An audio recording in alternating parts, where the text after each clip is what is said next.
बच्चों, मेरी कहानी चैनल पर आपका स्वागत है। आप सब कैसे हैं? आशा करती हूँ सब खुश हैं। आज की कहानी है लकड़हारे। एक छोटे से गांव में रामू नाम का एक गरीब लकड़हारा रहता था। वह हर दिन सुबह जंगल में जाकर लकड़ियां काटता और उन्हें गांव के बाजार में बेचता था। उसकी ईमानदारी और मेहनत से सब लोग प्रभावित थे, लेकिन गरीबी उसके जीवन का हिस्सा थी। फिर भी वो अपने जीवन से संतुष्ट था और हर दिन मेहनत से काम करता। एक दिन रामू लकड़ियां काटने के लिए नदी के किनारे पहुंचा। वहां एक बड़े पेड़ के नीचे बैठकर आराम करने लगा। थोड़ी देर बाद उसने अपना कुल्हाड़ी उठाई और पेड़ पर वार करने लगा। अचानक उसका कुल्हाड़ी हाथ से फिसलकर नदी में गिर गया। रामू हड़बड़ाया और घबरा गया, क्योंकि वह कुल्हाड़ा उसकी रोजी रोटी का एकमात्र साधन था। वह नदी के किनारे बैठकर दुखी होकर रोने लगा और मन ही मन सोचने लगा कि अब वह बिना कुल्हाड़े के अपने परिवार का पेट कैसे भरेगा। उसकी सच्ची परेशानी देखकर नदी से एक जल देवी प्रकट हुई।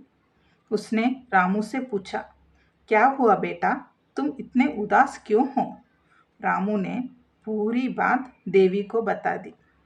देवी ने उसकी ईमानदारी और सच्चाई देखकर मुस्कुराई और नदी में जाकर एक सुनहरा कुल्हाड़ा लेकर आई। उसने रामू से पूछा, क्या ये तुम्हारा कुल्हाड़ा है? रामू ने सिर हिलाकर मना कर दिया और कहा, नहीं देवी, यह मेरा नहीं है। देवी ने फिर से नदी में जाकर एक चांदी का कुल्हाड़ा निकाला और पूछा, क्या यह तुम्हारा कुल्हाड़ा है? रामू ने फिर मना कर दिया और कहा, नहीं देवी, यह भी मेरा नहीं है। अंत में देवी ने नदी में जाकर रामू का असली लोहे का कुल्हाड़ा निकाला। रामू की आंखों में चमक आ गई और उसने कहा, हाँ देवी, ये मेरा कुल्हाड़ा है। देवी उसकी ईमानदारी से बहुत प्रभावित हुई और उसे उसके लोहे के कुल्हाड़े के साथ साथ सोने और चांदी के कुल्हाड़ी भी उपहार के रूप में दिया। रामू ने देवी को धन्यवाद किया और तीनों कुल्हाड़ों को लेकर खुशी खुशी अपने घर लौट आया। अब उसके पास सोने और चांदी के कुल्हाड़ों के कारण आर्थिक समस्या नहीं रही।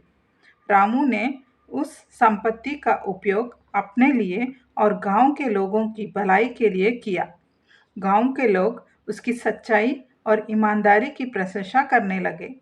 रामू की कहानी सुनकर लोग समझ गए कि सच्चाई और ईमानदारी से ही जीवन में सुख पाई जा सकती है।